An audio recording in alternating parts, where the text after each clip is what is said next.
Hello my fellow Shogun 2 and full of the samurai players. I don't know why they mix it, but I am here and my name is Zaript and I'm going to cast a third game of a match between Killerfisch and BossTycoOon. And this is semifinals of Rising Sun tournament. And I have to apologize in advance for my cracking voice, because it's a fifth game I cast in, today. And this is Ubayu-San map that I love a lot.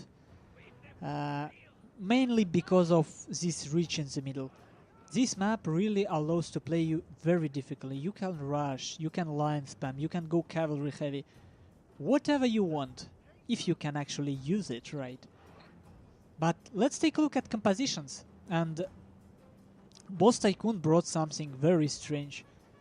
Morale heavy composition, I should say. 4 Shogunate Guard infantry with 1 Black Bee here. No 150s, from what I can say. No. So 5 line units. 4 of them with aura. I will slow this down a bit. Now for his cavalry contingent. Yariki level 7, Yariki level 2, Imperial Guard cavalry and Yariki level 2. Now here we have Yariki level 7, Yariki level 2 and Shogun Imperial Guard cavalry. So, 2 Yariki level 7, 2 Yariki level 2, 2 Imperial Guard cavalry and full Bushido Gen again. Yes, it is. Very stable infantry corps with a good staying power, with a good ridiculous shooting stats and a good morale. With very mobile contingent to harass his opponent on the flanks. And don't forget that this Imperial Guard cavalry is actually pretty good in melee. Now for Killerfisch, we have something that I love much more on this map, and I use myself on this map. He have ridiculous, relatively, not ridiculously, line heavy component, 4 red bears and 1 black bear infantry, so 5 line units, 1 shogitai and 2 spear levies on this ridge. And now look what happens. Okay, I will just first go through the cavalry.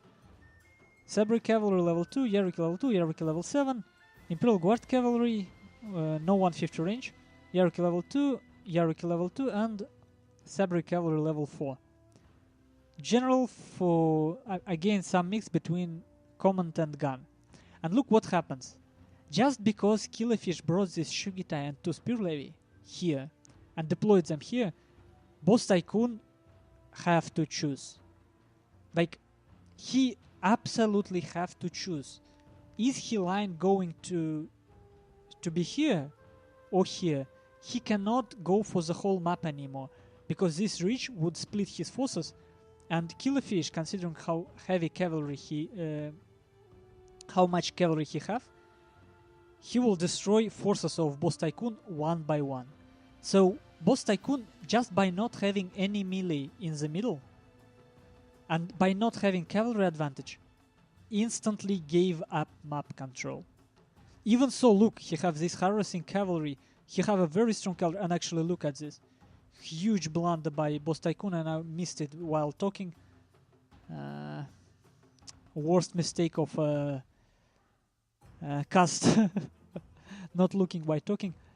But this is relatively important concept to understand on this map. This reach splits your army. And look how for Killerfisch, his army is, again, it's still so connected.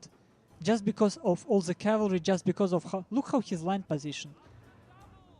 He leaves these openings, but BossTycoOon cannot exploit them because he doesn't have cavalry superiority. The only thing he have is line superiority, which he tries to use here. But again, look at this ridge. Putting your line in such a way that it will have clean line of sight is very difficult here. This map is so tricky. And look here, you can't even position here nicely. This is probably the only reach you can position your line, but it's such a small area that you cannot, like, you use your line ineffectively. Like, you need only 1, 2, 3 units. Like Killerfisch does. 1, 2, 3. Enough. And here Killerfisch, since BossTycoOon gave up this side, Killerfisch safely pushes. You can see this, right? Split, safely push, have cavalry advantage to reinforce any way he wants. Killerfisch just have much stronger build when it comes to map control. But if BossTycoOon plays it right, he can still acquire foothold here, and then he have to make use of his Imperial Guard cavalry, which is he doesn't so far. He needs to use his Imperial Guard cavalry and kill cavalry of Killerfisch, bit by bit. But no chances. Killerfisch has shooting cavalry of his own. He had his red bears, and now he slowly pushes here. I don't know what BossTycoOon trying to make here with this shuffle dance.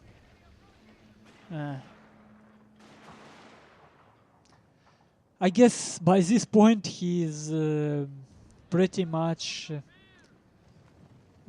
pressured by first two games. Very close, very interesting games, especially second one. Super close one. But now BossTycoOon, look how many mistakes he starts to do.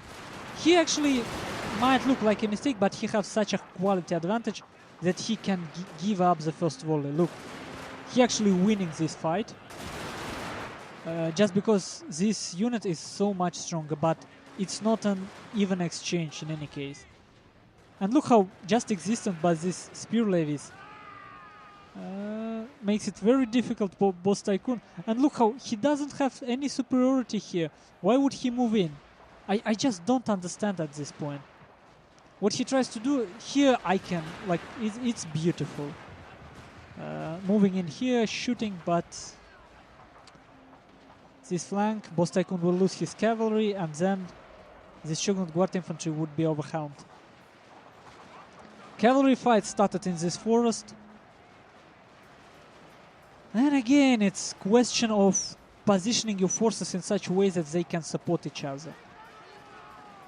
You see line of BossTycoOon decimating this line unit of Killerfisch, but flanks are so heavily go to Killerfisch. Not even funny.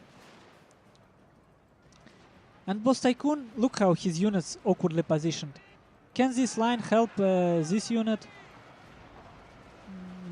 Not really, no line of sight. Can this unit be reinforced from this side? No, it can't. So BossTycoOon split it to many small contingents. Well, Killerfisch essentially split it too, but because he have melee and cavalry advantage, it's not that important. He can use his mobility and reinforce any way he wants. I think I'm starting to reiterate through things too much. And look, this Imperial Guard cavalry, Killerfisch actually use it to charge in melee against this Shogun Guard infantry just to stop this infantry from shooting. And then this red bear comes from top and decimates it. Over. Pretty much over. Sandwiches this Shogun Guard infantry.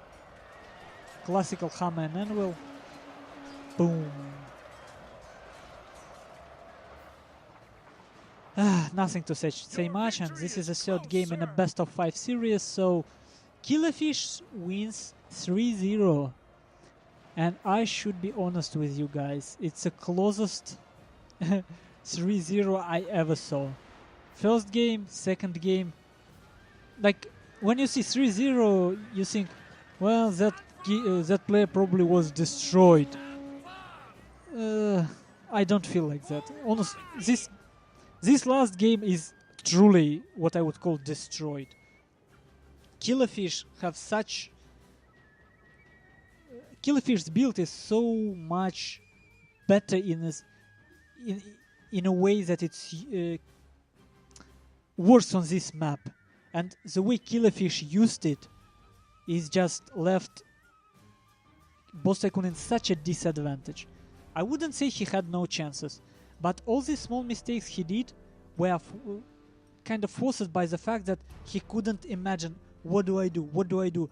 This melee infantry, it will go around and attack me, I will be in complete completely surrounded. And he was thinking that he have to attack. Well, that's my guess. And look how much more expensive his army was. Man, this is heavy. And he even lost more than killed. 500 man difference. You see, you don't always need that quality. Of course it's important. But man, sometimes if you know how to use your quantity, it becomes a quality. So for Killerfisch, his cavalry did well again. And all other units killed just a bit. But considering how small BossTycoOon army was, that was enough. For BossTycoOon, well, a light line infantry did decently. I wouldn't call this good, considering how much he should have killed to win. This isn't good, but over 100 at least. Yeah, his army looks so much smaller. And here, the only thing I can imagine with this composition for BossTycoOon is to take a defensive position on one of the hills, seize control of a dojo, and skirmish using superiority. He have 2 Imperial Guard cavalry against General and Imperial Guard cavalry of Killerfisch. So this was the best bet of BossTycoOon, I believe, if he played it right. But it's a difficult, especially against Killerfisch. So that's all, guys. That's all for this match. 3-0, and I absolutely enjoyed what I have seen. I'm not sure if I could share my enjoyment and my excitement with you, but if you wish to watch at this game without me blabbering, take a look at link in the description. I would upload all 3 replays that are available. And thank you guys for watching. I hope to see you again on my channel. See you.